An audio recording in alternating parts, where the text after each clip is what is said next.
Les essentiels du sport, deuxième intervention depuis la cave des Darons avec Yannick Longépé. Alors on a longuement parlé des résultats sportifs de ce week-end avec Bruno Bézia tout à l'heure. On va évoquer cet endroit que je trouve juste magnifique, la cave des Darons, que tu as repris il y a combien de temps juste Exactement le 1er juin 2020. 2020, donc ça fait un petit peu plus de 2 ans. Et alors tu as fait de très beaux travaux parce que là, je te laisse décrire le lieu, la salle, le lounge où on est. Alors, il y a plusieurs espaces en fait. Il y a la boutique où il y a le comptoir avec le manche debout où on peut boire un verre et grignoter.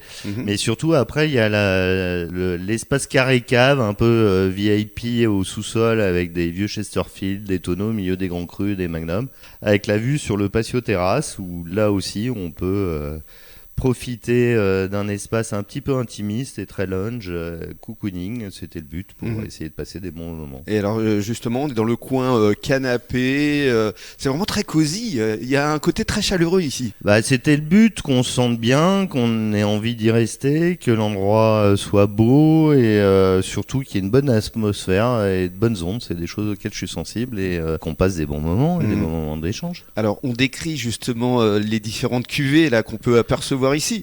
Il y a quand même des sacrés vins de renom comme le Smith au Lafite. Smith au Lafite, Pontet-Canet, Talbot, mais des grands noms, mais aussi une recherche de cuvées abordables pour que tout le monde puisse se faire plaisir. Oui, et puis des recherches de petites pépites. C'est ça, et j'ai vu notamment des Magnum à tout juste une trentaine d'euros, de Bordeaux, de belles appellations très abordables.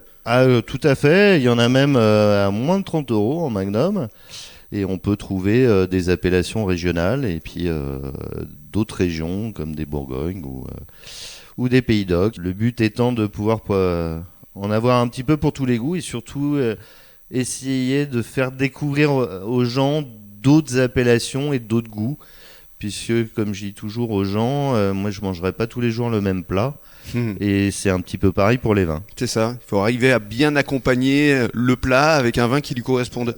Tout à fait. Et puis, je pense que suivant la météo, suivant la saison, puis suivant notre humeur, on n'a pas forcément envie de boire toujours la même chose ou manger la même chose. Et je reviens justement au côté salon, c'est privatisable. C'est-à-dire que pour tout type d'événement, on peut venir ici si on réserve à l'avance, évidemment. Tout à fait. Alors, on peut privatiser, alors que ce soit des particuliers ou des entreprises.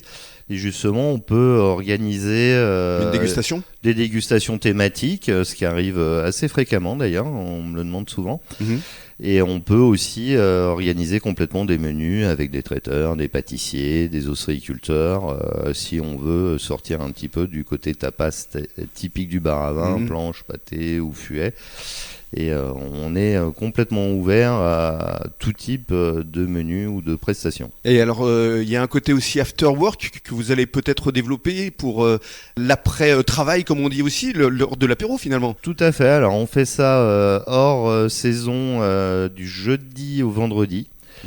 Toutes les semaines, et puis l'été, juillet-août, on fait ça du mardi au samedi. Alors jusqu'à 21h théoriquement, puisque c'est vraiment le côté bar à vin after work.